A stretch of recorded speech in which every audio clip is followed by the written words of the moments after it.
Hello, peeps. We are back with another episode of the UnMothered podcast.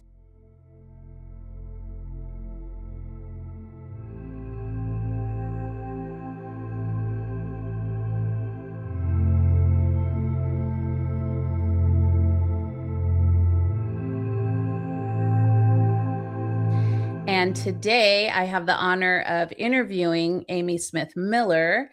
And I was just so excited. I got this email from her publicist coming across talking about this new book that she wrote. And I knew I wanted to talk to her just to see, like, I think you're aligned with what we're about. It sounded right along the same lines of all the unmothered and kind of growing up in a dysfunctional family. And Amy and I had a great conversation on a Zoom before today, and I was right. We matched perfectly. So I'm going to introduce Amy to you. She is a nationally recognized educator with a bachelor's degree in special education and a master's in counseling. She recently retired after a 30-year career in public education and lives in northern Washington state with her husband, Captain Crusty. Interesting. Her adult son with special needs and her rescue dachshund, Oscar.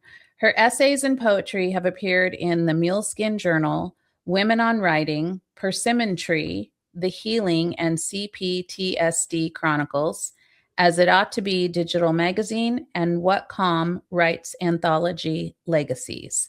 Her forthcoming memoir, Home, a memoir of family forgiveness and healing from complex PTSD, will be released on September 15th, 2026, and is available for pre-sale wherever books are sold, which you got to get on there right now and pre-sale that book.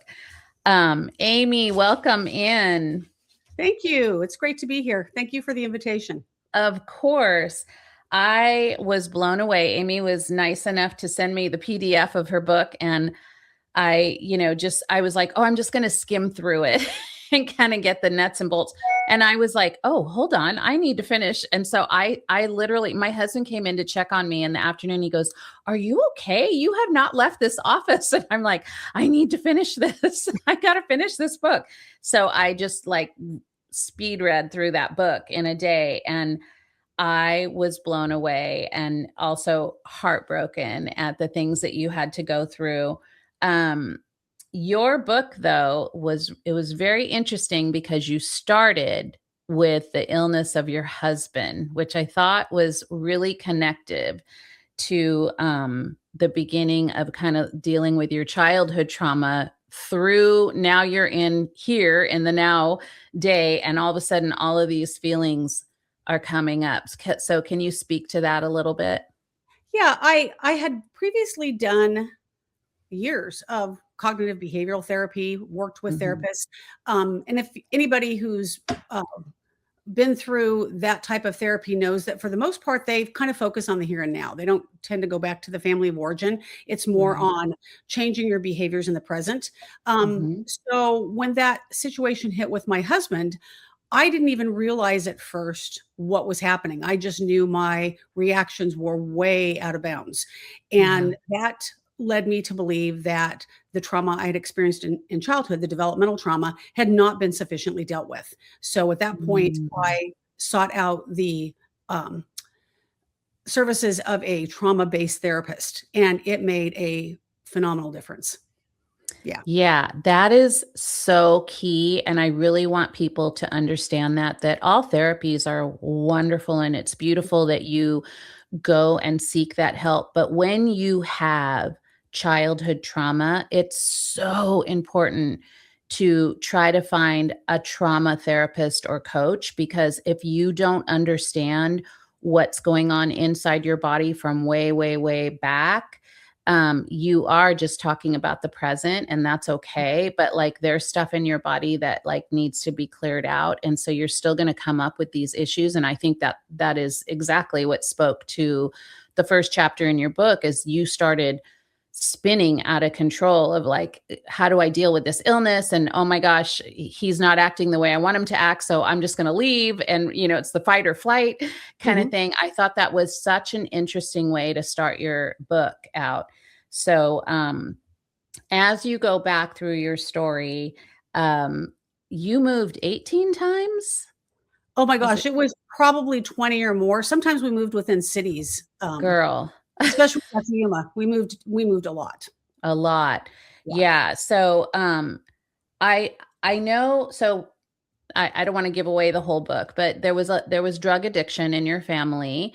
Yes. And I know like you had said in the book, which I thought was interesting, is and this is something I want people to understand is your dad wasn't violent in the physical form, but he was emotionally violent to you and others. And so one of the things that I wanted to ask you about was your father was extremely emotionally abusive, like you said in the book. Was it dismissed by you because it wasn't violent and Yeah, physical? it really was. And one of the things that was difficult for me to finally deal with is that I was the child, the product of a cluster B family system. And if you're familiar with cluster B personality disorders, my father had antisocial personality disorder. My mother was not diagnosed, or at least not that I was aware of. She did have a couple of Mhm. hospitalizations. The therapists that I have worked with, trauma therapy since then, basically believe based on her actions and her behavior, she probably had borderline personality disorder, which would Sure. be typical because somebody with antisocial personality disorder, that's their perfect combination. And so a lot Mm, of the abuse was neglect and emotional yeah. abuse. They were not physically abusive and they were not Right. sexually abusive. Those kinds of abuses don't leave uh, visible scars, but Right. they leave tremendous emotional scars. And that was something that I had to come to deal with, was that the dysfunction of that entire family system. Yeah, and I think we make excuses for those things because like you said there's no visible scars. So you're like, well, it's like I know when we talked on the Zoom you said, "Well, they did the best they could." And I'm like, "That was their best." It's like, "Oh, yeah." And also they were mentally ill in It- these things. And so we take that into account, but there's situations where it's just, it's hard to name it when you can't tell people, well, I was beaten, but there was these things. But the biggest thing for me was how many times, one, how often your mom got pregnant. So you come from a family of 6 children and seven, right? 7. Yep. Yeah, seven. And then also so many times when there wasn't food in the fridge because your dad would lose his job or disappear, and your mom was in bed, and just all of that, just falling apart, and you're trying to like pick up those pieces as a child, which isn't yours to hold. And so that's getting stuffed down into your body. So that's crazy. And I just thought that that was so such a common theme with people that go through trauma that isn't physical. Like you said, there wasn't physical or sexual abuse. It was an abuse of a different kind. It was neglect. And so I think people really need to understand that affects you just as much as if somebody comes and hits you or hurts you. Yeah. Um, I wanted to ask you, are you close to your siblings now? I haven't spoken to any of my siblings, unfortunately, in about 20 years. Wow. Are they all over the place or? They're all over the country. Okay. The difficulty is when you have a cluster B family system like ours, there's a lot of triangulation going on. There's a lot of Okay. roles, Yeah. dysfunctional roles. And I basically ended up being the scapegoat, Yeah. which in some ways was really fortunate me because we know based on what the research says that the child that's most likely to be able to heal from this kind of an experience is the scapegoat. They have the easiest job, easiest path to getting out.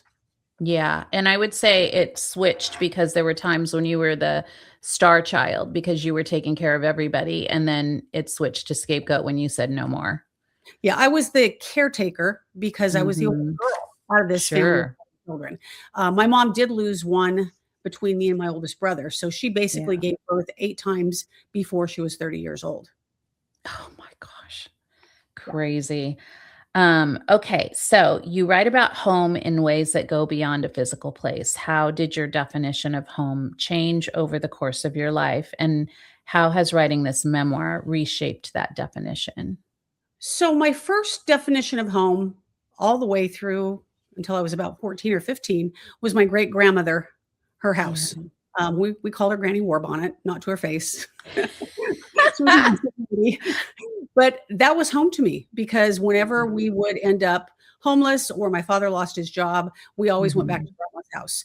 And I can still walk my way through that house in my mind and know every single creak in the floor, every room, Yeah. every floorboard, because that was home in my heart. Yeah. Then in reading the book, you'll find that there was a point where we couldn't go back there anymore.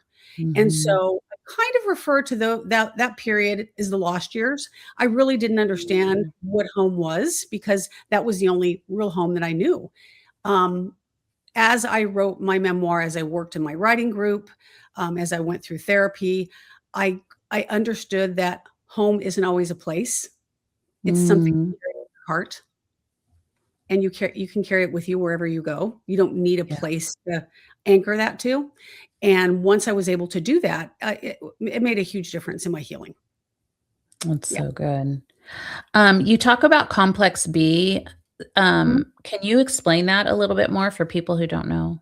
Yeah, cluster B disorders are personality disorders. That particular cluster that's identified in the Diagnostic and Statistical Manual of Mental Disorders deals with people who have very impulsive, emotional reactions to Mm. things. Okay.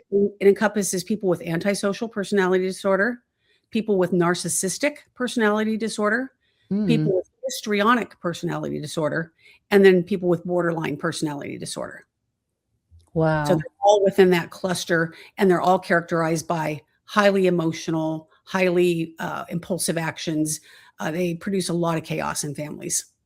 That's really interesting because I think women in general, when they're in our podcast group, like our tribe, a lot of the women say that their mom is narcissistic. And I think that that describes more of what they may be going through rather than narcissistic. And I always tell them, like, you can't just throw that word out because narcissistic, you have to be diagnosed with that. But it's like they're trying to find that word of like why my mom is so disconnected and so selfish and so, and I always tell people, like, my mom had narcissistic qualities, but I think my mom was bipolar more than anything else, and didn't want medication. So there's that whole thing, you know. But yeah, that's really good. So so complex PTSD develops in relationships at the hands of others. What was the biggest challenge in writing honestly about those relationships while still honoring everyone's humanity, including your own? That was that was really the difficult part. Mhm. I rewrote this. I wrote this book over 10 years. It's probably been Wow. rewritten 4 times at least. Yeah. Um, the very beginning, I really struggled to get the words on the page in a way that Mm. would honor people's humanity. Um, Yeah. Working through writing this book, especially sharing pieces in my weekly writing group, really helped me to get that reflection back from other people about Good. what rang true for them, Yeah. and we would get the comments, because it was very important to me not to ruin anybody's humanity. Um, one of the things that I say is that if it came to blame, it'd be very difficult to blame my parents, because then I'd have to blame my grandparents. And if I blame my Mhm. grandparents, then I have to blame my great grandparents. So the Mhm. generational trauma in my family goes back and back. And that was an important aspect to incorporate in there. It doesn't let anybody off the hook, but it helps Right. you understand how trauma is formed. Yeah, and also, I would add to that with generational trauma and dysfunction is that it has to end with you. So at some point you got to cut the cord. So yes, those things happen and it came from way back, you know, through the generations. But then now what do we do with that? And I love that you said it took you 10 years because it's so, I don't think people understand how hard it is to write a book. And it took me, I think, 4 or 5 years before I finished my first book. I'm working with a woman right now that's doing her memoir, and it's this start and stop. And she goes, "Oh, I'm so sorry." I'm like, "No, it's a process because it is cathartic." I It think is. especially when you're doing your own story, like there is stuff that starts bubbling up.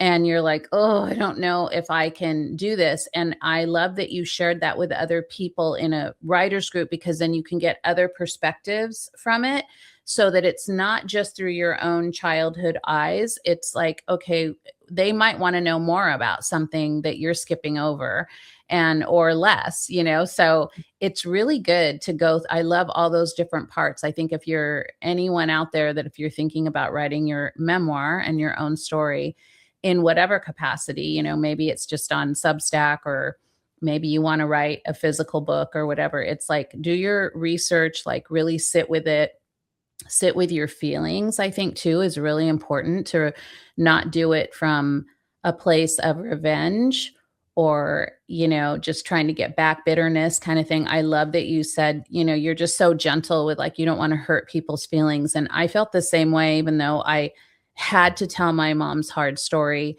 The gist of that story is out of love for her. And also, letting people know that even in the hard, I did take care of her until she passed, because for me, that's what would open my heart up to forgiveness. That wasn't the story for my siblings, but they have their own story and their own hurts with that. But for me, it was like, it was important. And so I always tell people, you know, you can name the harm that has been done to you, but that doesn't mean you need to like hate the person, especially the one that's given birth to you. It's like, you may not have to talk to them again. Like, that's okay. But like, forgiveness is such a vast thing. And I tell people, it's really for you. It's not like you're going to go to the other person and everything's going to be okay. It's about you opening your heart and really being able to set that free so that it doesn't hold on to you. So we can be the chain breakers of the generations, right? Do you agree with that? I do totally agree. There's a book that was published a long time ago by Dr. Clarissa Pinkola Estes called Women Who Run with the Wolves. And she talks about, she's a Jungian psychoanalyst. So she uses myths and fables as teaching stories. And one of the ones that she talks about is the story of the ugly duckling. And she compares that to having a mother who's basically unmothered or an absent mother. And she talks about different styles of motherhood. And then she goes into the idea of forgiveness in that book and talks about the 4 stages. The first stage is forego. You leave the issue alone for a while, take a mental break. The next stage of forgiveness is forbearance. You hold back from taking any revenge, punishing the other person. Forgetting, you refuse to keep replaying the memory, and you let your mind stop dwelling on your pain. And then finally you get to the stage of forgiveness, and it's to fully let go of the emotional debt. And that's the place I had to, in order to write this with humanity, was to let go of the emotional debt. That is a good phrase. I love that. Yeah, letting go of the emotional debt. That's good. Okay, I'm going to go off key here because we were talking on Zoom and you were talking about hidden talents, and we're human lie detectors was it Dr. Ellis that talked about this? Yeah, he's out of the University of Utah. Yeah. Okay. Can you explain what he said about children that have gone through trauma that are very highly sensitive? What did he say about them? So he and a group of people that he worked with have done some phenomenal research. And I think they started coming out with it in 2022. And what he says and what they have found based on their research is that children who come from developmental trauma, yes, they are traumatized. Yes, they develop emotional burdens, but in conjunction with that, they also develop what he called hidden talents. So, for example, one of the common phrases that you hear in developmental trauma is hypervigilance, that the children have to be hypervigilant because they have to be aware of the moods of their parents in order to keep themselves safe. Right. But if you turn that around to a hidden talent, as adults, these are the kind of people that are good at scanning a room. They're good at reading the room, at knowing what's happening, which was an absolute phenomenal skill to have as a teacher. I started out with kids who were emotionally disturbed. I was able to read the room and know where the threats were coming from. He also talks about the fact that children from developmental trauma are very good at reading facial cues and nonverbal cues. They watch people, they can see from their emotions what's coming because, if you have a parent who's going to go into an angry tirade, you're going to want to not be there, be around for that. So you learn emotions well. And what he found was they are often human lie detectors. They can tell when people are not being sincere, which is an amazing skill. Again, as a teacher, I use that, but you could see all the other professions where that might be a really important skill to have. The other thing that he came up with was problem-solving abilities.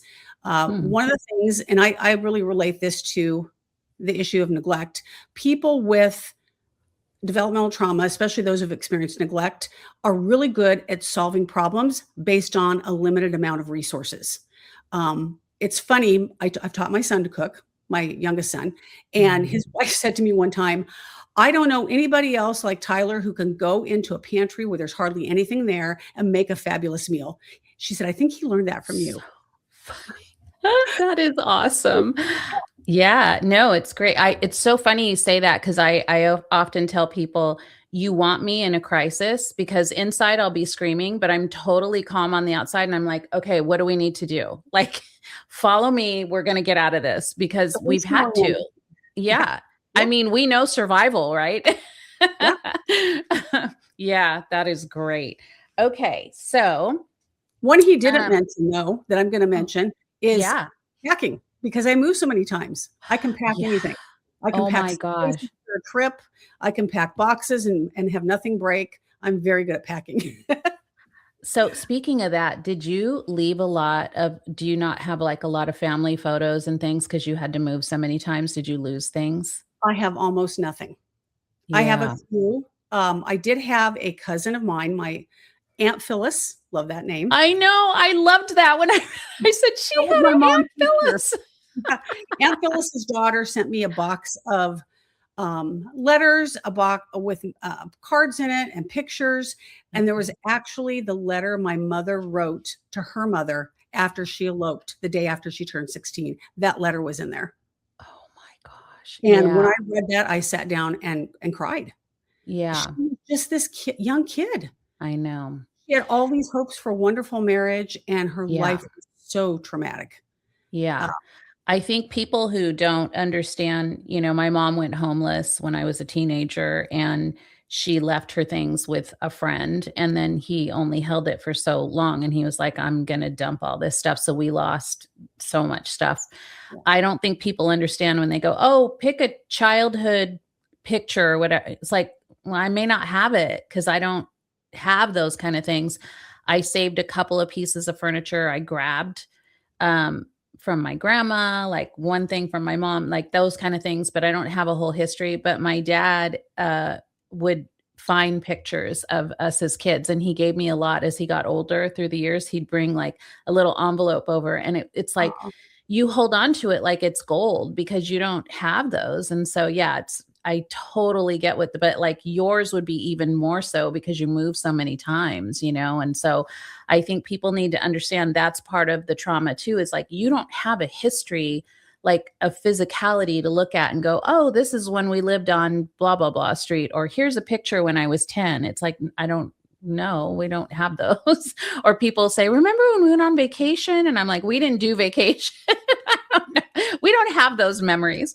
With a group of women, and they were all talking about their first driving experience, and they were going around sharing. And I'm sitting here thinking, these are people I've fairly recently met. It was a couples weekend.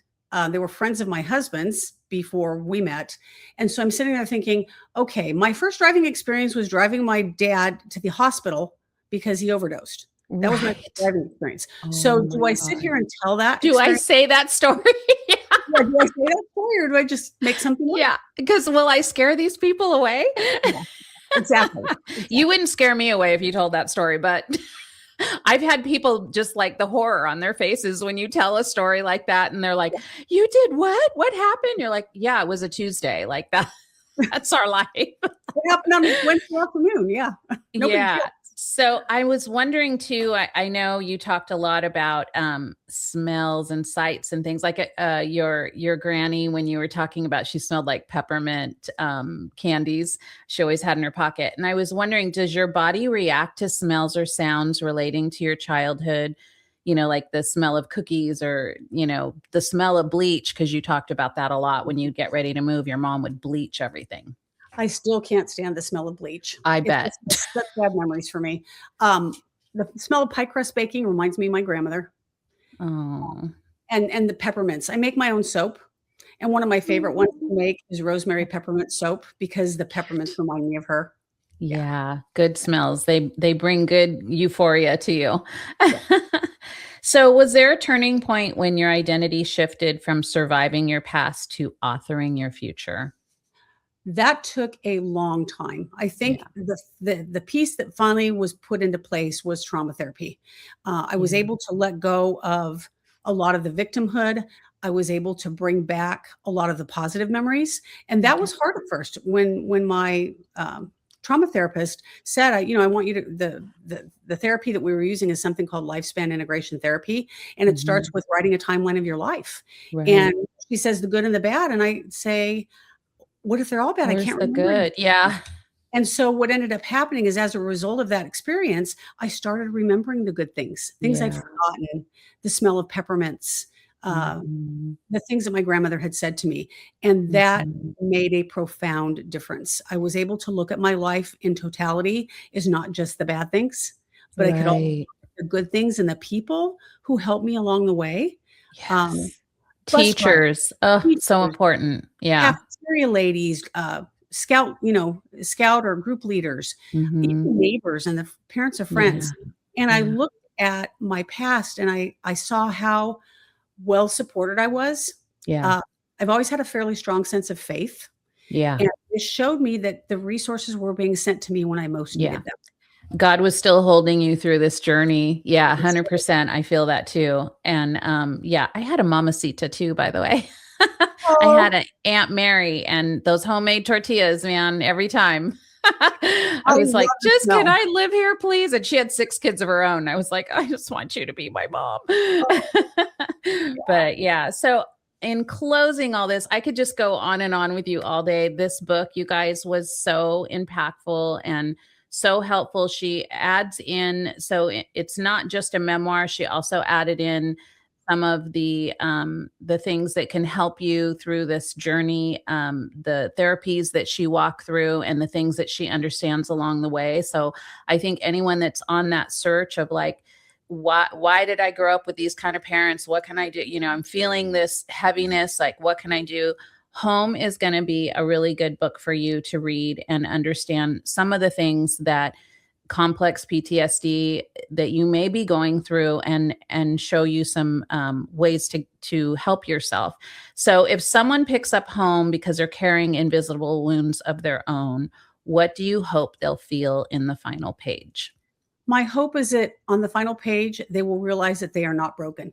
They develop Mm, adaptive skills to learn how to survive, and those can now be used in their lives to better yeah. their lives. But there's thriving.